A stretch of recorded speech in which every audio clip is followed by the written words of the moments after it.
I remember it was about, I would say, a week before launch. The crew had already arrived at the Kennedy Space Center, and they were in quarantine in the crew quarters there. And I remember it was working procedures for a future mission, and this guy comes in asking where the crew quarters was to my office. And turns out it was Krista McAuliffe's husband, so I directed him down there. And about a month or two before, I'd had dinner with Ellison on Onizuka. So I'd worked on this mission for, actually, it turns out, twice the normal amount of time. The payload that we were working went out to the pad and was supposed to launch. They found a problem with it. They pulled it off, so we had to process it all again about a year later. So I had a lot of time invested just in the hardware. But the key thing goes back to the launch. I know most people know that the weather was cold and there was a problem with the O-rings and the solid rocket motor, and we lost the vehicle and the crew. Well, now probably most people don't realize that the vehicle was actually supposed to have launched a couple of days early before this cold front came in. And I was in the firing room on console, and I remember that things were going well in the count. The vehicle was good, and they actually had the crew all on board, and they closed the hatch, and they had a tool that would mount onto the hatch that would basically had a nut on it of some sorts, and a drill would be used to take that, loosen that nut, pull the hatch handle off, put a cover plate on, and then the vehicle was, closed out for flight from the crew cabin perspective. And that day, they could not get this tool off. And they worked it for a period of time, and the launch window was running down, and basically they had to scrub for the day. And so I never really gave much thought of that.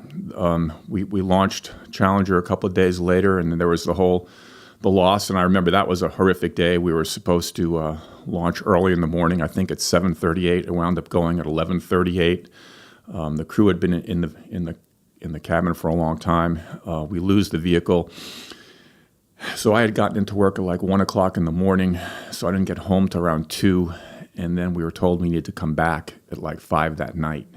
And I guess it was President Bush, then Vice President Bush, came, talked to us.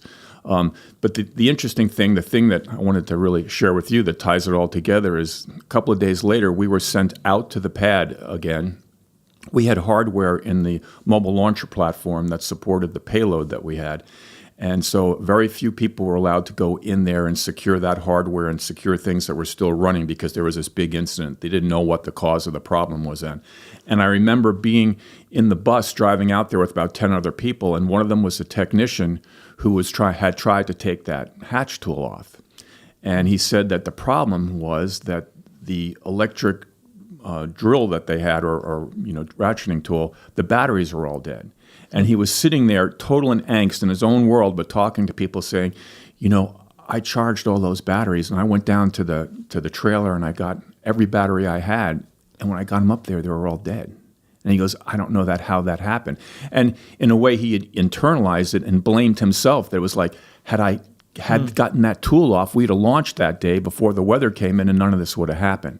And I've often wondered what happened to him, because he's lived with that, what he felt was his internal reality that whole life. But it's interesting to think how things play out. Had one of those batteries had juice in it, and he would have gotten that tool off, that day never would have happened the way it did.